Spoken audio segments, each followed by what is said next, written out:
Here's a couple of quick stories that demonstrate that things really don't get real until somebody actually has skin in the game. Yeah.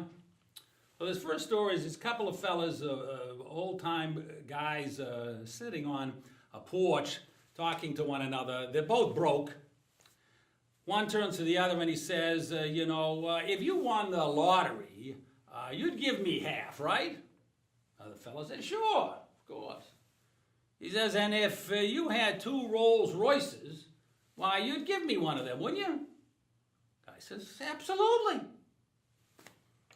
And he says, and if you had 2 hunting dogs, you'd give me one of them, right? The fellow says, wait a minute, I have 2 hunting dogs. So, of course, talk is cheap, yeah? He was ready to give him a Rolls Royce. He didn't have 2 Rolls Royces, didn't have 1 Rolls Royce.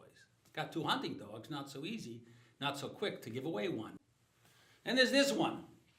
It's a guy lost driving up in the northern reaches of Maine.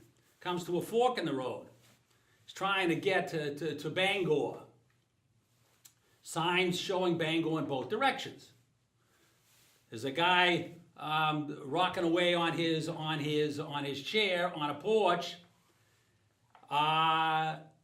He says, I'm going to ask directions. Gets out of the car, goes up to the fella, and he says to him, I'm trying to get to Bangor. Does it matter which way I go on this fork?